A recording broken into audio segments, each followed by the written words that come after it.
신자이니까 도발적이죠. 라는 제목으로 잠깐 말씀을 나누도록 하겠습니다.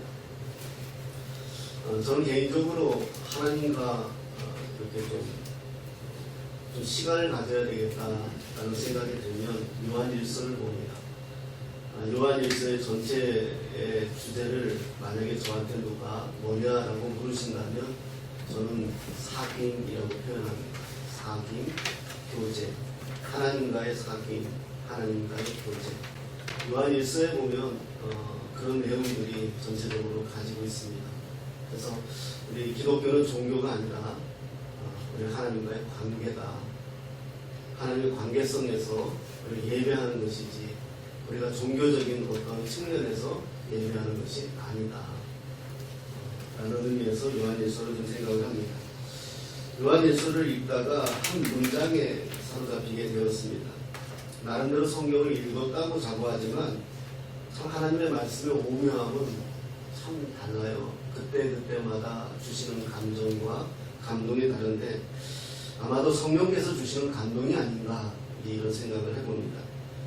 오늘 우리가 2장 12절 13절 읽었습니다. 여기에 보면은 자녀들아, 그죠? 12절에 자녀들아, 그리고 13절에 아비들아, 13절 중반쯤에 청년들아 이렇게 말합니다. 보통 우리가 어때요? 자녀, 청년, 아비 이게 순서가 그렇잖아요, 그죠? 그런데 요한은 자녀들아, 그 다음에 아비들아, 그 다음에 청년들아 이렇게 썼어요. 이유가 있겠죠. 의미가 있겠다 싶었어요. 그래서 좀 찾아봤는데 요엘 2장 28절 구약성경 1272페이지입니다.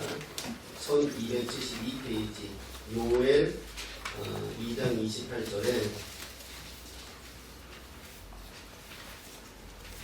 우리가 너무나 잘 아는 말씀이죠. 예. 적어놓고 나중에 찾으셔도 됩니다. 한번 읽어보겠습니다. 시작.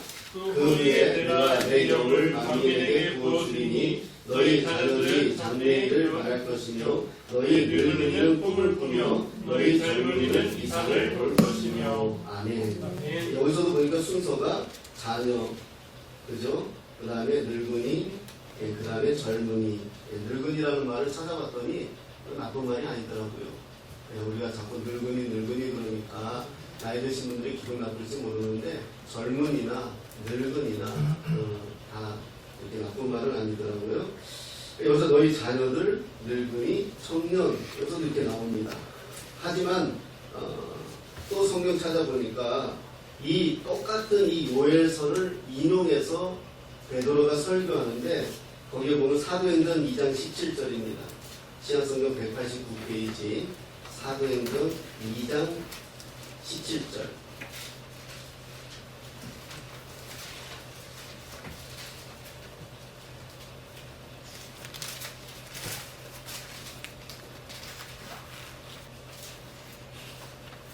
예, 똑같은 말씀인데 읽어보겠습니다. 하나님이 말씀하시기를 말세 내가 내 영을 모든 부지에 부어주리니 너희의 자녀들은 예언할 것이요 너희의 젊은이들은 환상을 보고 너희의 늙은이들은 꿈을 꾸리라. 아멘. 아멘. 이 요엘서를 가지고 와서 지금 베드로가 설교하는데 설교할 때는 또 자녀들, 젊은이, 늙은이 이렇게 또 순서대로 해서 바꿨어요. 그래서 이게 맞나 싶어서 이제 좀 찾아봤어요. 이게 맞나 싶어서 찾아보고 원문을 찾아보니까 번역상 기록이 그렇게 된 거예요. 번역상 된 거지. 이 원래의 성경에는 그대로 인용한 것으로 이렇게 되어져 있더라고요. 자, 결론은 이렇습니다. 자녀들, 아비들, 청년 이렇게 세대를 구분했단 말입니다. 그래서 이 말씀을 묵상하면서 그럼 나는 어디에 속할까 생각을 했어요. 자녀들, 그 다음에 아비, 그리고 청년. 난 당연히 아비에 속한단 말입니다. 그런데 이 말씀을 좀 묵상하면서 설교를 쓰면서 이런 생각이 드는 거예요. 이것을 이렇게 구분하지 말고 내가 나에게 다 적용해보자. 난 누군가에게 자녀고 나는 누군가에게 아비고 나는 또 어떤 자세로 살고 있는가. 이렇게 한번 생각해보자 라는 마음을 가지면서 성경을 말씀을 좀 설교를 기록해봤습니다. 자, 14절에 보니까 우리 보면 14절에 아이들아 너희에게 쓴 것은 너희가 아버지를 알았으며 이렇게 말합니다. 아버지를 알았다라고 말합니다.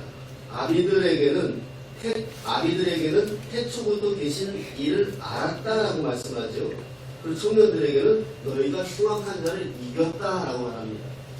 자, 예를 들겠습니다. 우리 장모님이 여기 요양원에 와 계시지만 저는 이분들에게는 자녀입니다. 하지만 우리 의영이에게는 아버지고요. 그렇다면 청년이 좀 애매합니다. 제가 청년은 아니니까요.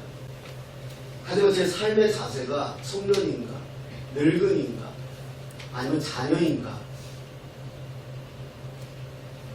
이런 역할을 한번 생각해 봤습니다. 여기 계신 저와 여러분 모두는 하나님에게 자녀입니다. 자, 그러면 어떻게 우리가 하나님의 자녀인 줄 알겠습니까? 말씀으로 알게 됐습니다. 복음으로 알게 됐습니다. 자, 십자가가 이렇게 있잖아요. 보통 우리가 그렇게 이야기합니다. 하나님과 나와의 수직적인 관계, 그리고 나와의 이웃과의 수평과의 관계, 이렇게 좀 설명하는 분들이 계시더라고요. 자, 하나님과 나와의 수직적인 관계에서는 저는 자녀입니다. 자, 그러면 요한일서는 사도 요한이 기록했는데 사도 요한의 성경을 읽다 보면은요, 예수님을 한 번도 하나님의 자녀라고 기록한 적이 없습니다. 예수님은 하나님의 아들 이렇게 기록합니다. 그런데 저와 여러분들에게만 하나님의 자녀라고 표현합니다. 자, 예수님을 하나님의 아들이라고 표현을 하고 저와 여러분들은 하나님의 자녀라고 표현합니다. 자녀라는 말에서 뉘앙스가 있죠. 그럼 보호자가 필요한 겁니다. 그리고 요한은 자녀들 앞에 자주 등장하는 문장이 있죠. 사랑하는 자들아, 아니면 하나님이 사랑하는. 어느 교수님이 그런 말씀을 하는데 동의합니다. 우리가 부르는 복음송 중에 많이 부르는 복음송이 있죠. 당신은 사랑받기 위해 태어난 사람. 저 이거 싫어해요. 우리는 사랑받기 위해서 태어난 사람이 아니라 이미 사랑을 받고 태어난 사람이죠. 우리가 사랑받기 위해서 껄떡거릴 이유가 없잖아요. 사람한테 사랑받기 위해서 그러다 또 상처받고, 교회에서도 사랑받기 위해서 그러다 상처받고, 목사에게도 사랑받기 위해서 그러다 상처받고. 그러지 마세요. 이미 우리는 사랑받은 자예요. 2장 14절에 아이들아 이렇게 표현합니다. 아이들아 너희가 아버지를 알았으며 이렇게 말합니다. 우리는 우리 육신의 부모님을 다 압니다. 누가 내 부모님인 줄 다 압니다. 그런데 하나님의 자녀라고 말하면서 하나님을 모르면 자녀가 아닙니다. 하나님의 자녀의 권세를 누리고 살지 못한다? 아직 자녀가 아닌 거예요. 누가복음 10장 21절 한번 보겠습니다. 신약성경 110페이지 누가복음 10장 21절에서 23절입니다.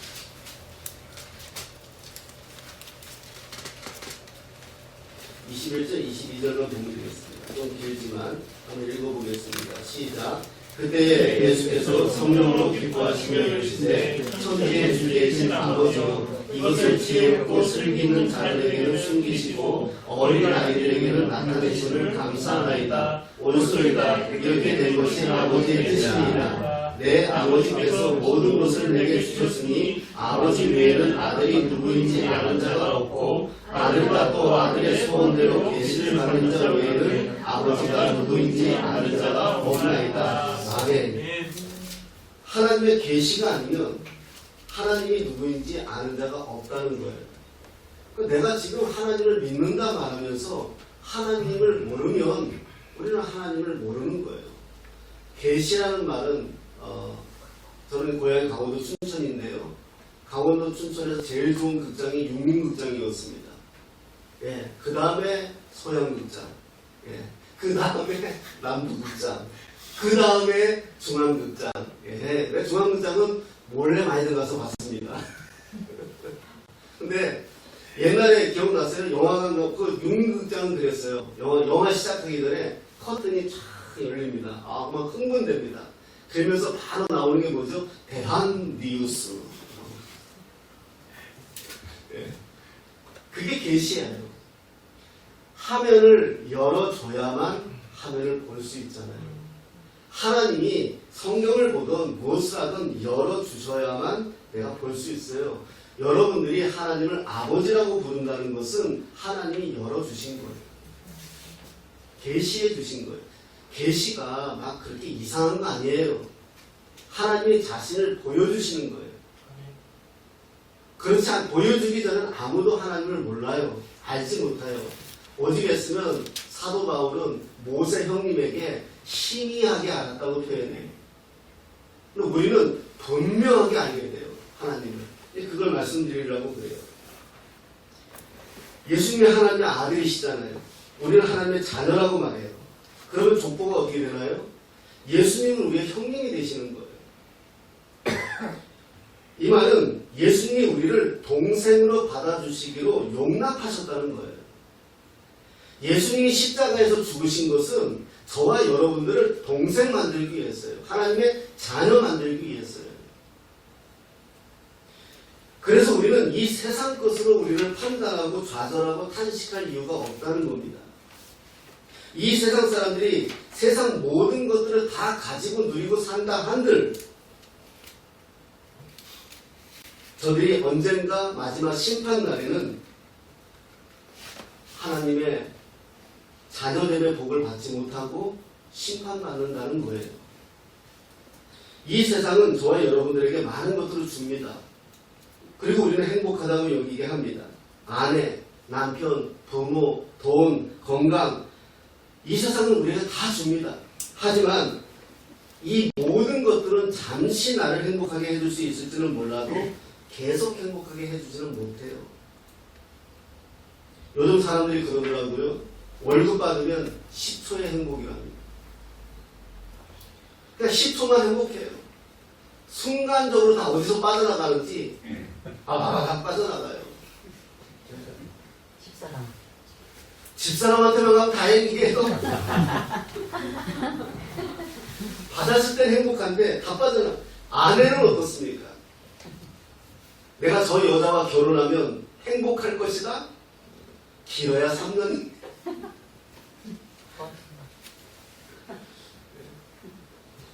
결혼하면서부터 나의 일부분은 장사 지낸 바 된 거예요. 부모 자식 간에는 안 그래요? 부모 자식 간에 평생 상처 안고 살아가요. 우리를 영원히 기쁘고 행복하게 하는 것은 하나님의 자녀라는 신분밖에 없어요. 하나님의 자녀가 주는 행복과 감격을 가지고 살면 이러한 것들을 극복하며 살 수 있는 겁니다.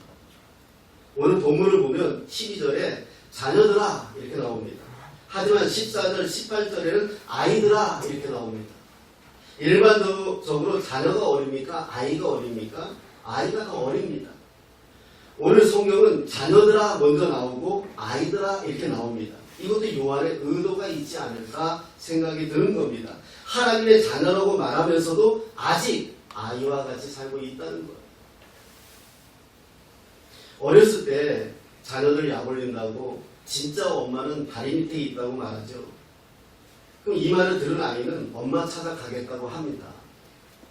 하지만 이 아이는 엄마를 제대로 알지 못해서 그래요. 하지만 자녀는 어때요? 엄마를 알기 때문에 찾아 안 가요.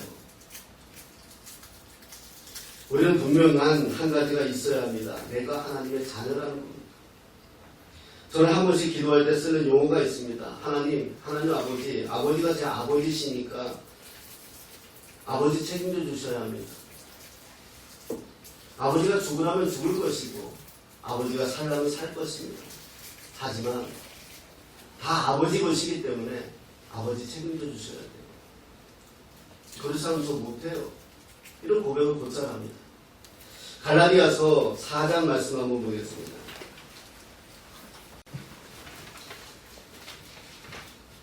갈라디아서 4장 6절 7절.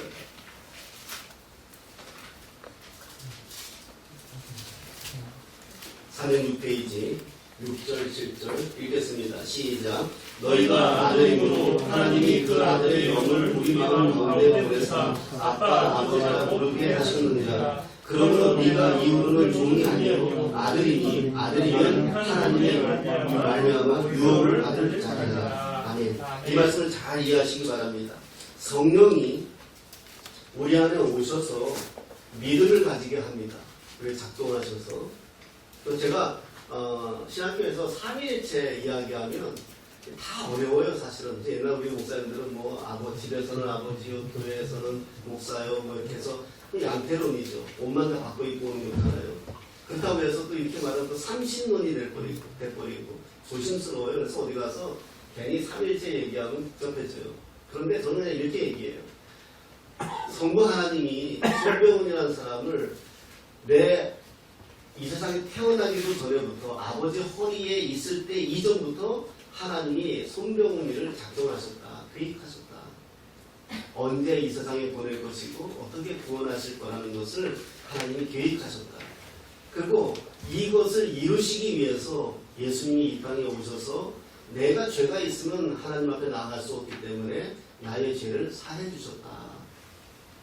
근데 나는 이게 2000년 전 일이지 않느냐. 골고다 언덕에 팔레스타인의 예수라는 청년을 내가 어찌 알겠느냐. 그런데 성경을 통하여 성령께서 이것을 나를 믿어지게 하셨다. 알게 하셨다. 그래서 내가 예수가 나의 구주요 하나님이 나의 아버지이심을 내가 알게 되었다. 그런 성부, 성자, 성령을 이렇게 설명합니다. 참 어려운 부분이에요. 성령이 우리 안에 오셔서 믿음을 작동시키죠. 믿게 합니다. 알게 합니다. 그리고 우리로 하여금 우리의 입으로 하나님을 아버지라 부르게 고백하게 만듭니다. 자, 원문을 보니까 이렇게 돼 있더라고요. 성령께서 저와 여러분을 대신하여 하나님을 아빠, 아버지라 부르는 것입니다. 이렇게 얘기해 있어요. 원문에는요. 물론 성부 하나님과 성령 하나님은 아버지와 아들의 관계는 아닙니다. 그런데 왜 이렇게 고백하고 있느냐? 저와 여러분을 한 몸으로 여기고 저와 여러분이 되어서 다 대신에 그렇게 고백하는 거예요. 저는 이게 굉장한 은혜가 됩니다. 자, 로마서 8장 15절 말씀 한번 보겠습니다.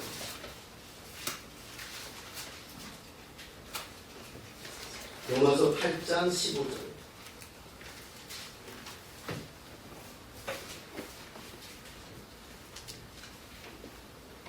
신약성경 250페이지 8장 15절 읽겠습니다. 시작. 너희는 다시 무서워하는 종의 영을 받지 아니하고 양자의 영을 받았으므로 우리가 아빠, 아버지라고 부르시느니라. 아멘. 우리 마음대로 부르시는 거 아니에요. 우리 마음대로 하나님을 아버지라고 부르는 거 아니에요. 여러분들의 입에서 하나님이 아버지이십니다 나오는 것은 기적이에요. 저는 오늘도 고백하는 것은 내가 예수 믿은 게 기적이에요. 저는 홍해가 안 갈라져도 됩니다.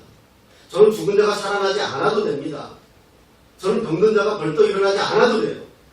나는 내가 예수 믿은 이 자체가 기적이에요. 그 어떤 것도 내가 예수 믿은 것보다 높지 않아요. 지금 죽으려고 하는 자가 하나님의 이름으로 살아났다 한들 이보다 더 큰 게 내가 예수 믿은 거예요. 나 같은 사람 예수 믿을 수 없어요. 얼마나 이기적이고 얼마나 이지적이고 얼마나 교만하고 얼마나 자기만 아는 사람이었는데 내가 어떻게 예수를 믿어요? 내가 어떻게 남한테 밥을 사요? 내가 어떻게 수백만 원을 들여서 선교를 해요?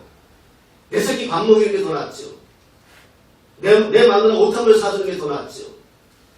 나 같은 사람이 어떻게 예수 믿고 나 같은 사람이 어떻게 남을 위해서 살아요?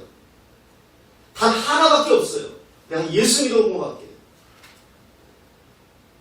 예수 믿었기에 내가 이렇게 살 수 있는 거예요. 저는 이게 최고의 기적이에요. 내 입에서 하나님을 아버지라고 부르는 거 이게 최고의 기적이에요. 아무나 하나님을 아버지라고 부를 수 있는 거 아니에요. 왜 이렇게 우리 예수 믿는 사람들, 우리 교회 권위가 땅에 추락됐는지 모르겠습니다. 우리 그렇게 하찮은 사람들 아닙니다. 우리는 하나님 하나님의 자녀예요. 아멘. 하나님이신 예수님이 나를 위하여 십자가에서 살찌고 피 흘려 찢어 죽으셨어요. 세상에 이런 일이 어디 있어요? 누가 나를 대신해서 죽겠습니까? 나도 내 자신을 대신하여 죽을 수 없어요. 그런데 하나님, 우리가 이걸 알고 이걸 믿고 하나님을 아버지라고 하는데 돈이 몇 번 없으면 어떻습니까? 내 폼새가 좀 없으면 어떻습니까? 하나님의 아버지십니다. 양자의 영을 받은 신자만이 아버지라 부를 수 있다. 오늘 성경은 그렇게 말합니다. 그리고 아비들아 이렇게 시작합니다. 내가 영적인 아비가 되려면 태초부터 계신 이를 알아야 한다. 이렇게 성경은 말씀해요. 태초부터 계신 이가 하나님 아버지신데 요한의 일서에서는 의도가 좀 달라요. 요한복음 1장 1절 말씀을 보겠습니다. 요한복음 1장 1절입니다. 142페이지 시작성경 읽어보겠습니다. 시작. 태초에 말씀이 계시니라. 이 말씀이 하나님과 함께 계셨으니 이 말씀은 곧 하나님이시니라. 아멘. 자, 태초부터 계신 이는 하나님이신데 요한이 말하고자 하는 것은 예수님이세요. 오늘 본문에서. 왜냐하면 우리는 예수를 보아야 하나님을 볼 수 있는 거예요. 그래서 내가 곧 길이요 진리요 생명인 거예요. 대한 예수교 장로교인 거예요. 예수교예요. 우리는 예수교예요. 예수님을 보아야 하나님을 볼 수 있어요. 제자들 중에서 도마가 있죠. 자기는 못 믿겠다. 예수님의 부활을 못 믿겠다. 그러니까 뭐라 그래요? 나중에 예수님이 도마 앞에 나타나서 자 만져보아라. 그러니까 도마가 만지자 뭐라고 고백하나요? 하나님 아버지이십니다. 하나님이십니다. 당신이 하나님이십니다. 유대인들이 하나님 고백 못해요. 사람 보고. 이건 큰일 나는, 이건 엄청난 망령죄예요. 그런데 예수님의 하나님이라고 고백합니다. 부활하신 예수님을 만나보고 나서 완전 신앙이 바뀐 거죠. 하나님을 보려면 예수님 보십시오. 하나님을 보려면 성경에서 나오는 복음서에서 나오는 예수님을 보십시오. 예수님을 만나십시오. 그러면 하나님이 보입니다. 예수님을 건너뛰면 하나님 볼 수 없어요. 예수님 건너뛰니까 이슬람교가 나온 거 아닙니까? 예수님 건너뛰니까 여호와의 증인들 나온 거 아닙니까? 예수님을 건너뛰면 하나님을 볼 수 없는 거예요. 네가 나를 본 거로 아버지를 보았다. 예수님 말씀이에요. 그래서 세상 이단들이 예수님 지우게 하는 거예요. 그에게는 진리요, 길이요, 진리요, 생명이 없다는 거죠. 아무리 사랑 잘하고, 아무리 봉사 잘하고, 아무리 무엇을 한들 예수 없으면 하나님 볼 수 없어요. 요한은 예수님을 경험하는 방법을 가르칩니다. 요한 1서 1장입니다. 1장 1절 말씀입니다.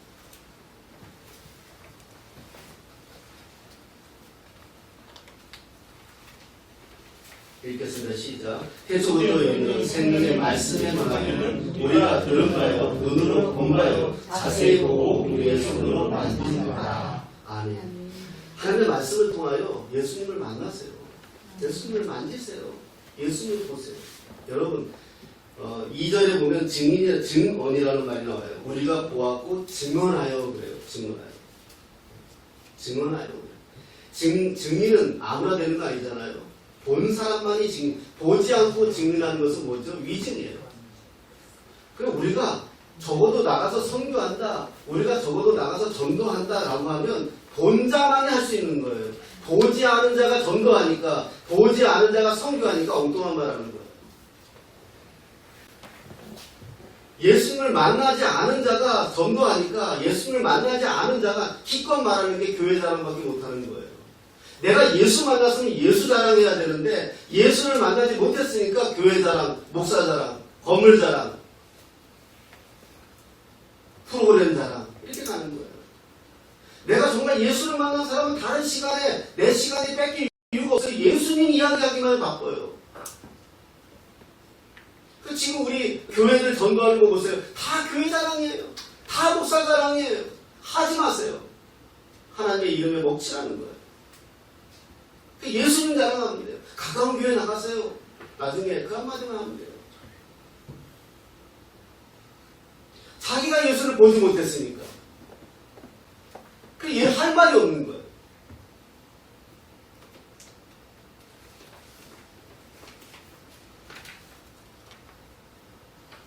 저는 요한일서의 모든 핵심은 1장 1절, 2절, 3절, 4절이에요.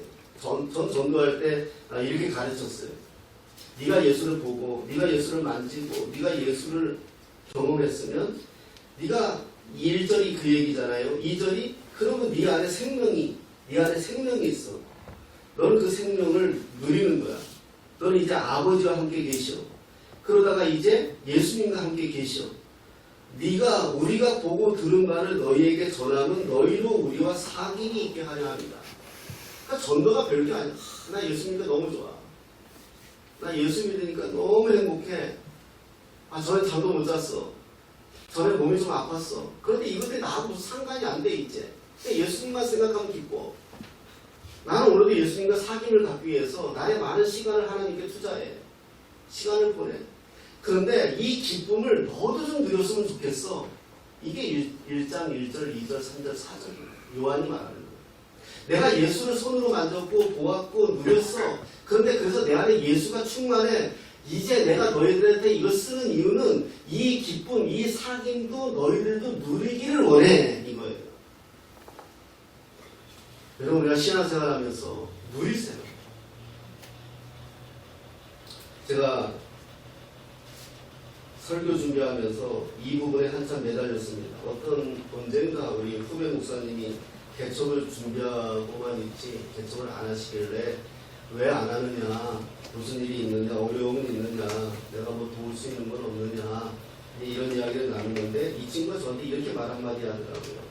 목사님, 제가 아직 영적 아비가 될 자신이 없어요. 이렇게 말합니다. 아비들아 말하죠.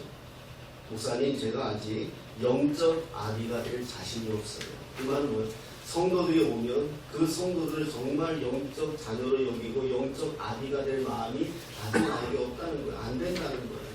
제가 충격을 받았어요. 그럼 나는 있을까? 그러면서 제가 회개 많이 했어요. 알게 모르게 제가 우리 성도들 마음을 많이 아프게 했어요. 여기 이사 올 때도 내 깐에는 충분히 설명했다 하지만 그 커뮤니케이션이 잘 안 돼서 많이 힘들어했어요. 우리 조집사님 같은 경우도 많이 힘들어했어요. 죄송합니다. 제가 아직 영적 아비가 안 됐어요. 나이는 제가 적지만 충분히 집사님을 품지 못했어요. 우리 변영국 권사님 여기서 일하시면서 저한테 많이 상처받았어요. 제 성격이 급하잖아요. 제가 아직 영적 아비가 되지 못했어요. 죄송해요. 그 아비들아 이 말에 엄청 세게했어요. 내가 정말 지금 아비의 모습으로 살고 있는 것인가? 주식회사 꿈꾸는 교회 목사로 대표로 일하고 있는 것인가? 한 사람 한 사람 꿈꾸고 기도하지 못한 거 죄송하고요. 정말 한 사람 한 사람 최선을 다해서 신앙생활하는 여러분들 보답지 못하는 거 죄송해요. 여러분, 우리가 아비가 됩시다. 아이는 집이 싫으면 가출합니다. 하지만 아버지는 집이 싫다고 가출할 수가 없어요. 내 삶이 무거워 도망치고 싶어도 아버지는 도망칠 수가 없어요. 만약에 도망치는 아비라면 아비가 되지 말았어야죠.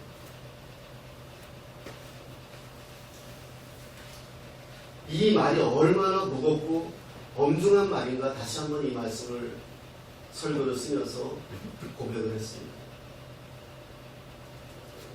제가 늘 말하죠.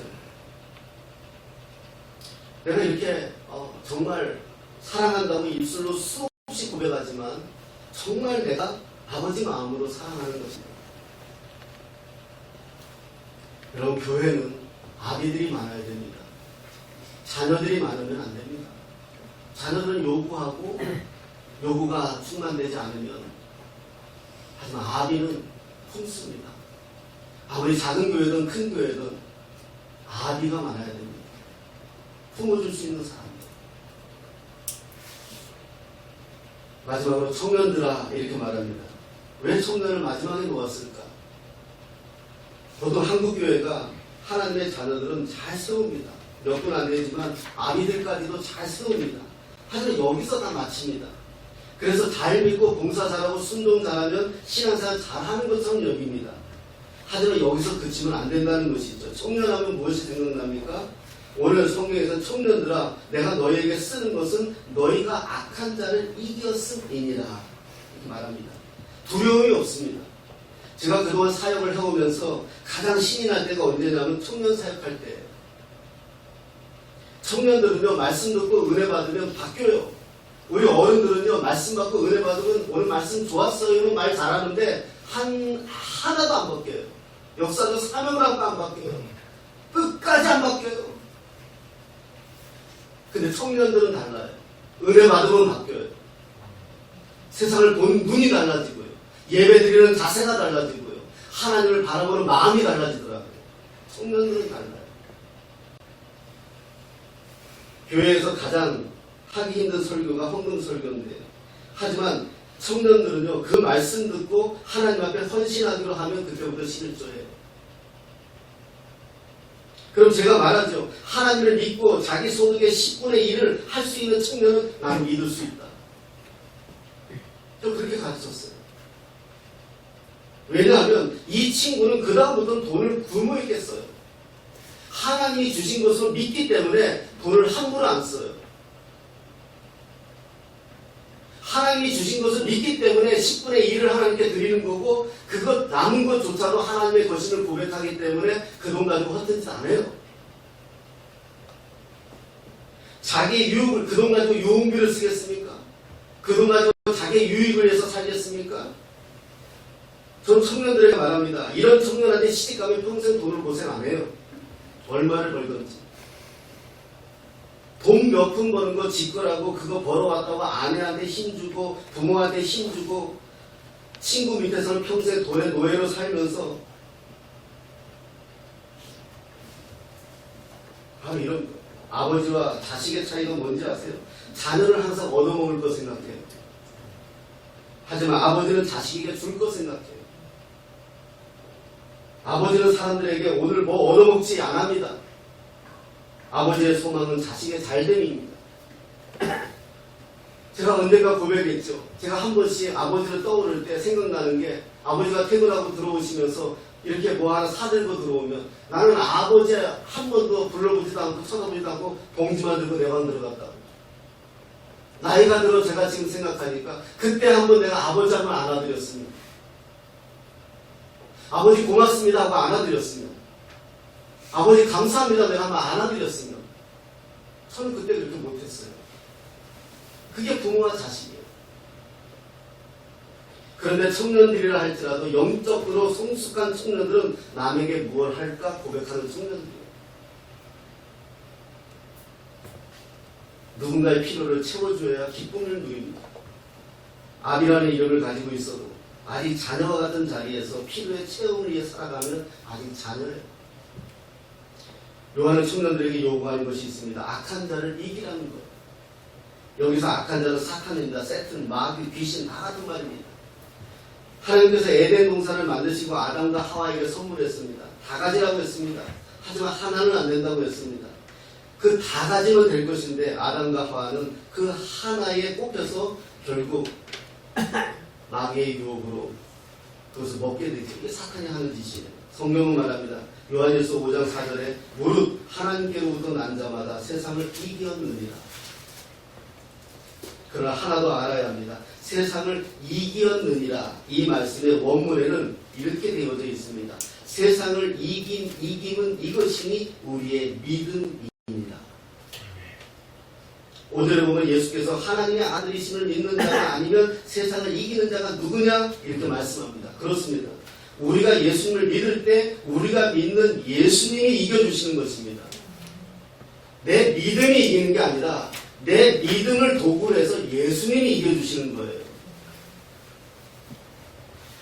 믿음이 없으면 예수님이 이겨주시지 않습니다. 저와 여러분 지금 어디에 있습니까? 제가 출애굽기 설교할 때 그 말씀 드렸죠. 처음 이들이 출애굽해서 나올 때 뭐 만납니까? 홍해 만납니다. 홍해 만났을 때 어땠어요? 야 모세야 우리 죽이려고 데리고 나왔느냐? 다 돌아가자. 그럴 때 믿음의 사람 모세가 뭐라 그러면 하나님 어떻게 하시는지 한번 보자. 그 어떻게 하시는지 한번 보자에 하나님이 홍해를 열어주십니다. 이들이 40년 동안 그 일주일이면 갈 수 있는 길을 뺑뺑뺑뺑뺑뺑 돌다가 요단강 앞에 섭니다. 하나님께서 요구하십니다. 먼저 제사장들에게 하나님의 백성들에게 들어가라고 합니다. 와디라고 해서 거기는 다 회석지 석회암 아닙니까? 우리처럼 이런 땅이 질이 좋은 땅이 아니라서 풀이 있어서 물이 천천히 흐르는 게 아니라 그냥 절벽입니다. 거기에 그냥 물이 콘크리트로 만들어 놓은 것처럼 수로 만들어 놓은 되어지 비가 한번 오면 확 쓸어져 나갑니다. 거기에 그 시기가 그때예요. 거기에 누가 들어갈 수 있겠습니까? 그런데 이들이 들어갑니다. 어떻게 들어갈 수 있었겠습니까? 40년 동안 훈련받은 결과예요. 하나님이 함께한 걸 배운 결과예요. 여러분 그러면 저와 여러분들은 지금 어디에 있습니까? 홍해 앞바다에 있습니까? 아직도 원망하고 있습니까? 아직도 불평하고 있습니까? 아니면 요단강에서 하나님 말씀하시네 아멘 그렇습니다. 신발 벗고 뛰어 들어가겠습니까? 그게 악한 자를 이기는 거예요. 내가 지금 어린아이인가? 내가 지금 자녀인가? 내가 지금 아비인가? 내가 지금 청년인가? 20대라도 하나님의 꿈을 꾸지 않고 세상에 수능에 살아가는 늙은이고 80대라도 하나님의 꿈을 꾸고 주님의 뜨거운 심장으로 오늘 하루를 살아내면 청년인 것. 사랑하는 여러분, 다시 꿈을 꾸는 저와 여러분 되시기를 축복합니다. 더 이상 아이와 같은 우리의 모습이 아니라 이제는 우리의 청년의 모습을, 아비의 모습을 보듬어주고 품어주고 넉넉한 마음이 되어서 우리 청년과 같이 악하고 타협하는 자가 아니라 싸우고 이겨내고 그 믿음으로 살아냅니다. 요한일서에서 주시는 하나님과의 사귐으로 하나님의 기쁨에 충만히 모두가 승리하시는 저와 여러분 되시기를 예수님의 이름으로 축복합니다.